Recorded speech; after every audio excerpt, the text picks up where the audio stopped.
Okay, hi guys, so today we're going to do chicken Milanese, which is in effect breaded chicken with a spaghetti and tomato sauce. So nice and simple. Let's go on with the ingredients. So first of all, we have here for the tomato sauce we have tins of tomato, and we have an onion, and we have garlic. That's basically the sauce. Nothing fancy, that is literally it. Those three things are going to go together. For the chicken Milanese, we need obviously spaghetti. We need some chicken fillets. These are chicken breasts. Most important, you get chicken breasts. You can't do it with anything else. Has to be chicken breasts. The bigger ones you can get, the better. We've then got some breadcrumbs with egg, and we're going to dip them in flour first. Then we're going to dip them in some egg, and then the breadcrumbs. But we'll all go over that in a minute. Yeah. Okay, so I'm just finishing chopping the garlic. I'm going to finish the onion as well. So again, nice small pieces on this. I don't want it too kind of chunky, but it's going into a tomato sauce, so that's kind of alright like that. I'll just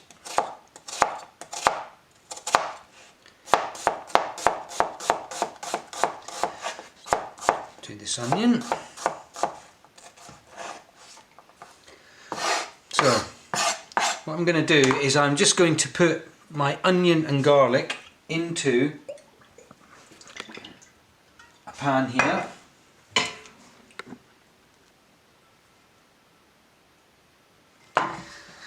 So I'm just going to put my onion and garlic into a pan. And I'm just going to sweat that off. So I'm probably going to put it on a relatively low heat for say 8 to 10 minutes, something like that.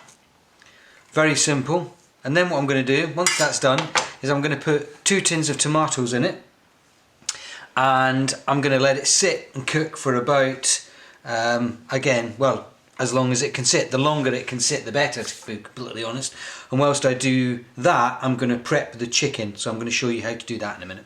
Okay, so you'll see I've got my my onions here. They've been sitting for a good kind of 10 minutes or so. And I'm now going to just add the tomatoes as I suggested. I'm also going to add a little bit of water. Okay, so 2 loads of tomatoes. I'm just going to add a little bit of water. And what I do with this is I just like mix all the water around and put it into the second tin. Okay. And then that goes in there as well. That can just literally sit for a good, however long. Stir it around. The longer you can leave it, the better. One thing I always add as well, little teaspoon of sugar.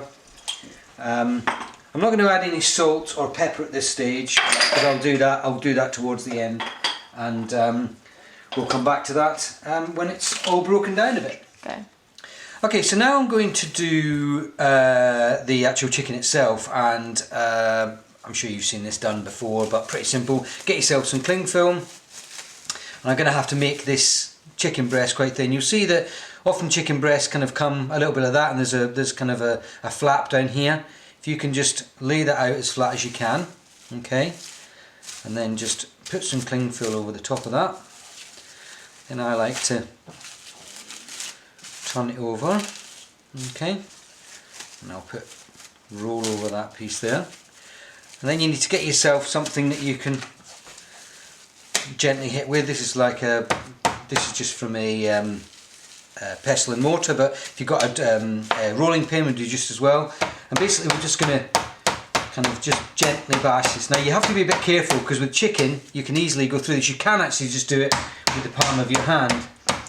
And the thing I try and do is you want to try and get it as flat as you can. So there's a thin bit here and a fat bit. If I was you, I start just gently this bit here, and again just kind of sort of work it outwards. Okay, so you have to be kind of gentle, and I use my palm again to flatten it.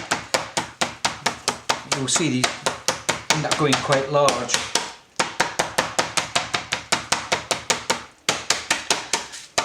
You don't go so thin so that you've knocked a hole in it.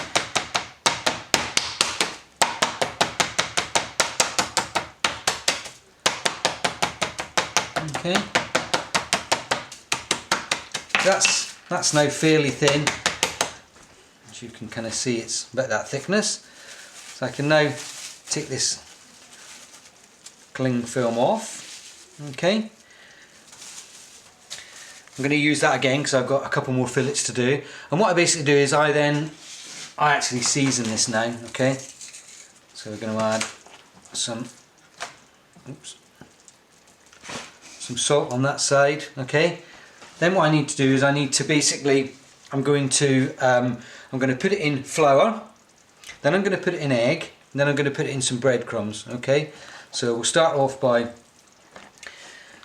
and I always think the trick with this is to try and keep one wet hand and one dry hand, if that makes sense. You'll see what I mean in a minute.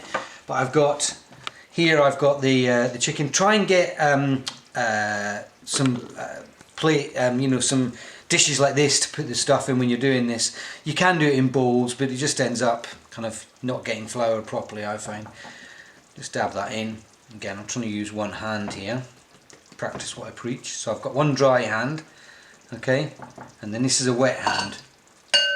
So with this hand I get it in, okay, and then you will see you basically get it all nice and covered in the egg, and then it goes into here, and then I use my dry hand again, and you'll see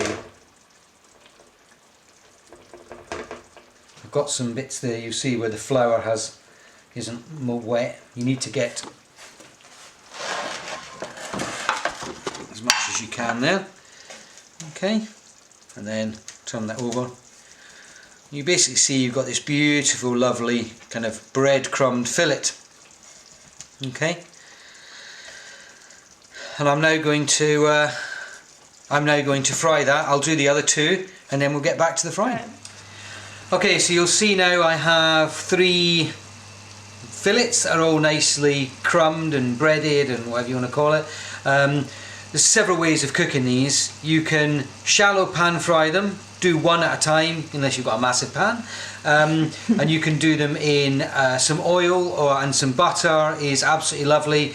Take your time with them, okay? Don't burn the outsides. Just cook them on a medium heat, and they'll take 2 to 3 will take a while, but it's well worth it. The other way of doing it, I'm very lucky in that I have a deep fat fryer. I'm going to cook these in. They'll go in for about 5 minutes, something like that each, and they will then crisp up again. They're quite thin, so they'll cook quite quickly in the fryer.